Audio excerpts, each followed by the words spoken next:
let's talk about The Hills Have Eyes from 2006, the remake of Wes Craven's classic. The film is about a family who go to the New Mexico desert where there have been all sorts of nuclear testing sites in the past, and they are ambushed by a bunch of mutant cannibals. Boys, let's get into The Hills Have Eyes. I'm not a huge fan of slasher type horror unless it's done to be absolutely ridiculous on purpose, but I think they played this one pretty well. I think the timing was good, the suspense was alright, the whole atmosphere was really good.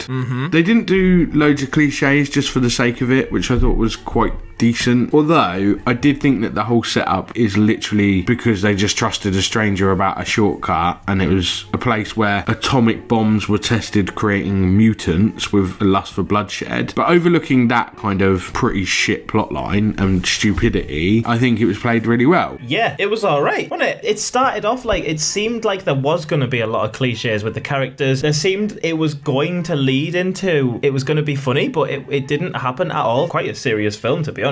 I think as well, most remakes are absolutely terrible, whereas this one was actually pretty decent. It wasn't like it was cashing in on something that was once pretty good. It was approached like they actually gave a shit about this film, but with a bit of respect, which then translated into a pretty decent movie overall, I thought. It's a banger of a remake. Like, the original Hills Have Eyes is like really shoddy. It's like a classic film and whatever, but it's not particularly great at all. This is like applied a lot more action in there, but it takes its time to get to that point. Yeah. The kind of first sort of act where it's going to the gas station and having a chat and then having like little picnics around the vans and stuff, the cars, it kind of almost dragged quite a bit, but it gets to a point where now the ambush of the family happens, and fuck me, it's just like a light switch. Everything just becomes super tense, everything cranks up, and it just gets really fucking nasty and grisly. From the beginning, it was a very slow sequence, and I was like 40 minutes in, and I kind of thought to myself that nothing has really happened. They've been on this long journey, they've been to this petrol station, they've taken the shortcut, a spike strip goes across the road, they get the car, tyres punctured, and they're just stranded in the desert. And it's like, it's not boring, but it's very slow, and nothing has really happened. And then when it does, I was gripped. Yeah, I agree. Like, it's got some really cool just moments in there of graphic violence, but it's not ridiculously over the top. Like, even though the cannibals are cannibals, you do get the odd sequence where they're like eating a few body parts, but most of the kills are just straight up bullet to the head. Oh, it's horrendous. The main scene of the cannibals ambushing the camp at night, the one guy like rapes the blonde girl and then gets stabbed in the leg with a screwdriver and then immediately just blows her fucking head off. It's just horrendous. Don't they at the start of the film go, right, let's not get off the motorway at all. No matter what, stay on the highway. Need to get some petrol. Oh, by the way, guys, there's a shortcut right across the desert over there. Shortcut, you say?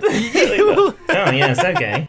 Yeah, there's a few silly little bits like that in the film where, for the most part, it's fucking watertight, like the plot. I mean, in terms of plot, it's just, okay, now we're going to fight some cannibals. It's not, like, really narrative-driven. But, like, there's parts where the young kid, Bobby, is running away from a cannibal with a gun and just shoots without looking. It's like Harry Maguire, no-look defending.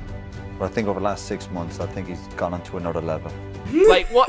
Kill him now? No, I'm going to run away and just fire aimlessly. It's just annoying. And then also him and the sister are planning, like, the defense of the camp. They set a tire on fire. Why? Nothing comes of it either. It's daytime, so it's not for warmth. It's not going to fucking kill anything. They've just burnt a tire. They set a tripwire to make a baby's rattle go off, and then they lure one of the mutants into a caravan, and they set up a proper fucking elaborate trap where they have gas cans letting out gas with matches across the bottom of a door to strike when they escape. What? And they do all this for one mutant?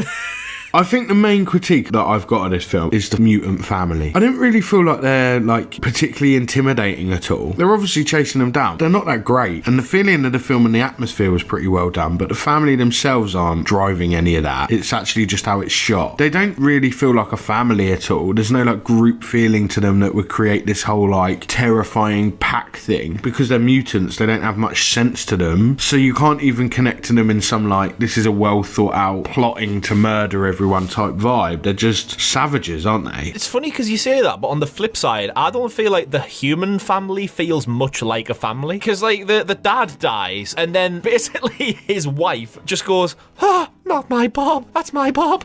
And that's it. How would you have liked her to react? Wait, a bit more. Give it some socks, woman. Like, the young boy as well. Bobby. Socks.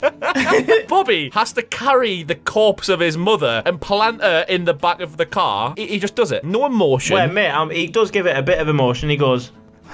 There you go. You've equaled his level of emotion.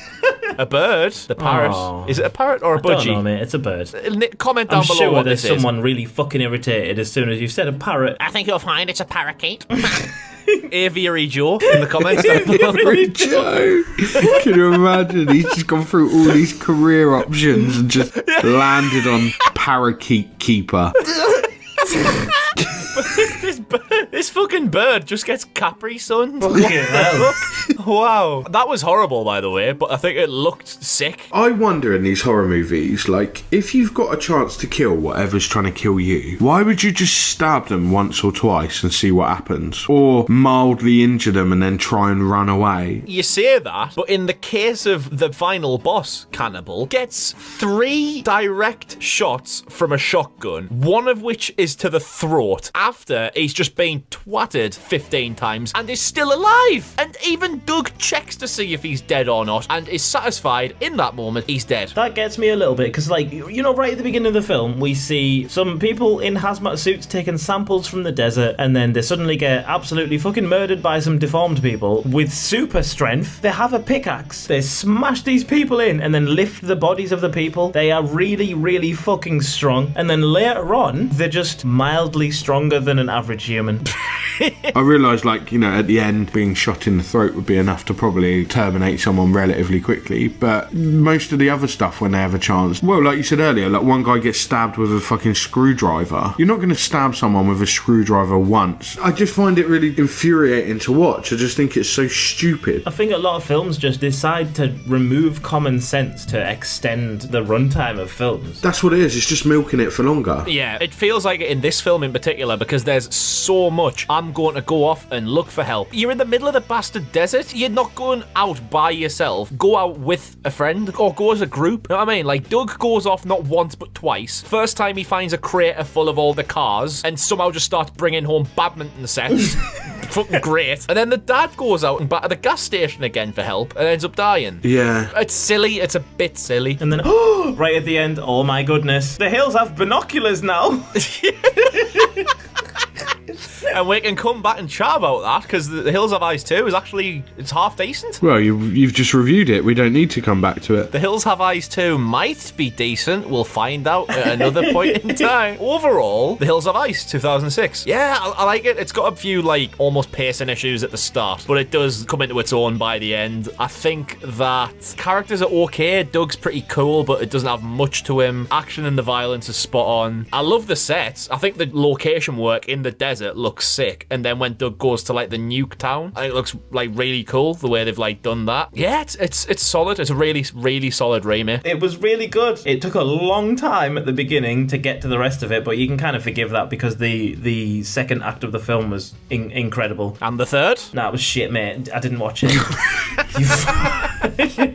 Yeah, I really enjoyed it. Yeah, I thought it was alright. As I say, I did get a bit annoyed with stupid decision making. I think this was pretty decent for effectively what is a slasher film, right? I thought the atmosphere was really good throughout. I think they could have maybe built out the family a little bit more, or a bit of a plot line to it, so the characters felt more involved with each other. Yeah, I thought it was good. I thought it held well as its own, and it also didn't do the fact that it was a remake a disservice either, which a lot of remakes do. All round, pretty good. Thumbs up. And if you would like to give us a thumbs up by liking the video and commenting down below, get the engagement you cheeky bastard. That was I smooth. saw what you done there, you cheeky bastard. You'd think I've been doing this for 2 years, wouldn't you? Just for that, let's get this video to 50 thumbs up minimum. That would be beautiful. Cheers.